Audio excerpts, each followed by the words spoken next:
Donc, nous allons commencer la dernière vidéo concernant ce chapitre. Donc, on va voir ensemble un petit peu les organisations de la société civile, donc en prenant exemple sur UFC Que Choisir. Donc, c'est une organisation qui est très connue parce que il y a un magazine mensuel qui sort toutes les semaines, donc comme vous pouvez le constater, et qui en général en fait éclaire les consommateurs sur différents sujets et différents types de produits pour pouvoir comparer ces produits et qu'ils puissent choisir en fonction de leurs attentes et des différents tests qu'ils auront fait de ces produits. Voilà, donc éclairer le consommateur un petit peu sur que choisir justement.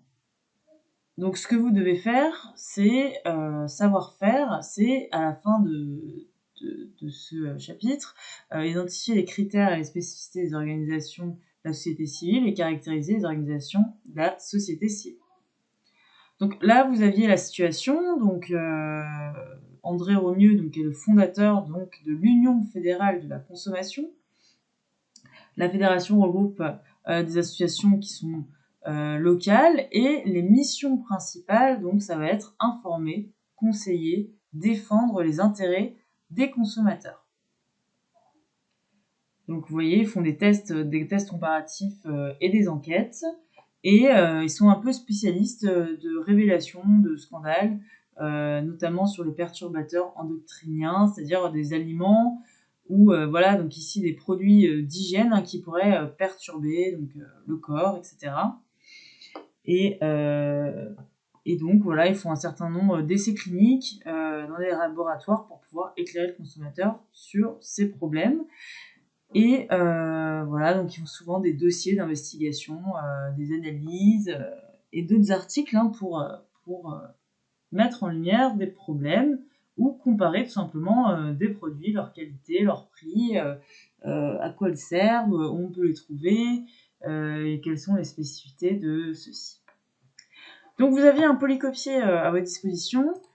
C'était celui-ci, donc qui vous éclairait sur un certain nombre d'éléments, notamment avec la définition de l'organisation de la société civile, ici. Vous aviez combien un adhérent paye par mois. Donc ici, on vous dit 30 euros. Vous aviez un extrait des statuts, d'accord, de statut. Donc ça veut dire qu'il y a ce qu'on appelle un contrat d'association et vous avez des statuts avec qui dirige l'association, quel est l'objet, c'est-à-dire quelle est la mission de l'association. Voilà, donc vous avez les fonctions aussi générales des associations, donc à quoi elles servent. Et après, vous aviez les différentes formes juridiques possibles d'association, et puis d'autres exemples d'associations, etc. Donc on va parcourir les questions. Donc la première question, c'était repérer les finalités d'organisation. Alors vous en doutez, une organisation, je pense que vous en connaissez autour de vous, que ce soit une organisation sportive ou une organisation caritative, la finalité, c'est pas faire du bénéfice. La finalité sera plutôt une finalité non lucrative. Donc c'était justement cette première question. La première question, c'était montrer que l'UFC Que Choisir propose des services non marchands. Donc je vous ai expliqué que des services non marchands, c'est-à-dire un service rendu, mais pas dans le but de générer des bénéfices.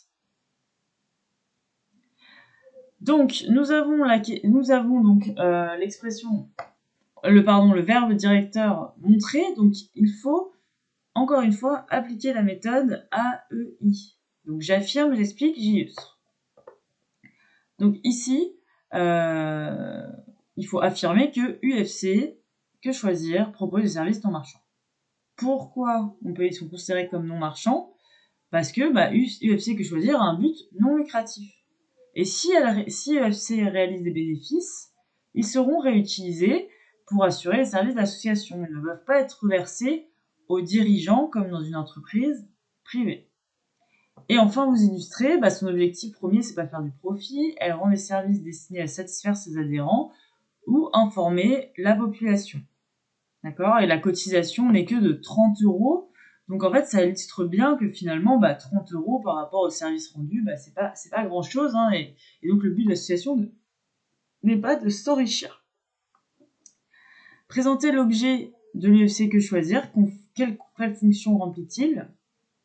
Donc ça, vous l'aviez dans le petit résumé en haut, c'est comme je vous ai expliqué, c'est d'informer et conseiller les consommateurs, promouvoir des actions et des études. Donc ces fonctions, c'est remplir des fonctions de défense des intérêts des membres et des promotions d'idées. Donc ça, vous l'aviez ici. Voilà, expression, division et promotion d'idées et d'œuvres. Dans le document 4. Donc là, on vous demandait justement de comparer les fonctions par rapport à UC Que Choisir et d'autres organisations de la société civile. Donc vous aviez les Fonds mondiaux pour la nature. Donc là, sa visée principale, c'est de protéger l'environnement et d'informer, faire de la prévention par rapport aux espèces en voie d'extinction, par exemple. Et donc, c'est un réseau dit mondial. Après, vous aviez la Fédération indépendante et démocratique lycéenne qui va défendre les intérêts des lycéens sur le sol français. Et enfin, vous aviez un club de sport, le club des nageurs salonnais, dont le but, ça va être d'apprendre à nager aux différents citoyens et d'organiser des compétitions. Donc les fonctions, toujours, vous êtes dit à chaque fois des documents. Donc les fonctions, vous les aviez ici, les différentes fonctions. Donc la première fonction que peut avoir une association, ça va être par exemple partage d'un loisir entre membres. D'accord? C'est souvent le cas des associations sportives. Deuxième fonction, ça peut être défense des intérêts des membres. Par exemple, l'association des parents d'élèves, l'association des lycéens, l'association des locataires. La plus connue, ça va être plutôt le rôle caritatif et humanitaire. Ça veut dire que parfois, l'État peut manquer à son rôle de protection de ses citoyens. Et donc, les associations viennent comme étant complémentaires à l'État pour pouvoir aider, par exemple, dans des quartiers difficiles, à faire de l'aide aux devoirs, distribuer de la nourriture pour les plus démunis, comme les Restos du Cœur, etc. Ou alors, ça peut être pour l'expression, la diffusion, la promotion d'idées ou d'œuvres. Donc là, c'est pour faire respecter les principes dits démocratiques. Par exemple, vous avez Amnesty International qui vise à faire respecter les droits de l'homme et informer les citoyens de ce qui se passe dans des pays qui ne respecteraient pas les droits de l'homme. Donc, concernant ce que vous aviez à faire, on peut dire que finalement, WWF est plutôt dans l'expression, la diffusion et la promotion d'idées. Ici, les promotions d'idées, ce sera de la prévention pour la protection de l'environnement. La Fédération indépendante et démocratique lycéenne, ce sera sur la défense des intérêts des membres. Les membres, ce sont les lycéens. Et enfin, pour le CNS, ça va être le partage d'un loisir entre membres. La deuxième activité, donc, ça concernait identifier les organisations de la société civile. La première question, c'était quelles conditions doit remplir une association pour être reconnue d'utilité publique? Alors ça, vous l'aviez dans le deuxième document. Ici. D'accord? Là, vous aviez un texte explicatif que le statut juridique d'association loi 1901 peut soit donner sur une association déclarée, soit sur une association reconnue d'utilité publique. Ça veut dire qu'elle doit être d'intérêt général, avoir un champ d'action dépassant le cadre local et avoir au moins 200 membres. Cette reconnaissance lui permet de recevoir des donations et des legs. L'association reconnue d'utilité a la capacité juridique. Alors, ça veut dire quoi la capacité juridique? Ça veut dire qu'elle peut se porter partie civile et représenter, par exemple, un groupe de consommateurs ou un groupe de personnes pour pouvoir amener jusqu'au procès. D'accord? Et pour faire procès. Contre une société, une entreprise, ou par exemple le gouvernement même. Donc, ici, la question, donc, quelles sont les conditions doit remplir une association? Et ben, c'est exactement ce que je viens de vous dire. Pour être reconnue utilité publique, une association doit être d'intérêt général, avoir un champ d'action dépassant le cadre local, avoir au moins 200 membres. Ok? Donc, préciser le type d'organisation et l'organisation de l'UFC que choisir, bah, typiquement, l'UFC que choisir, on est sur une situation de la loi 1901, et on pourrait dire qu'elle est reconnue d'utilité publique.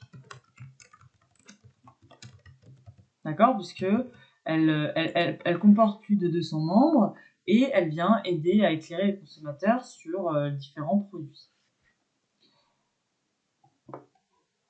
Donc ici, vous deviez comparer, encore une fois, avec ces différents types d'organisations, caractériser les différentes organisations suivantes. Quels sont les types? Alors, pour ce faire, vous aviez plusieurs choses. Vous aviez différents types d'organisations. Donc, vous aviez soit le syndicat, d'accord? Donc, c'est un regroupement d'individus plutôt au sein des entreprises qui va défendre le droit des salariés. Ce qu'on appelle la fondation. Donc ça, c'est surtout Par exemple, vous aviez la fondation Bill Gates. La fondation Bill Gates, elle permet de récolter des fonds.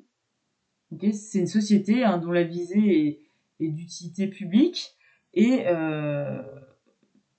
en plus, elle permet d'avoir des personnes physiques et morales qui vont léguer leurs biens et mettre en commun finalement leurs biens.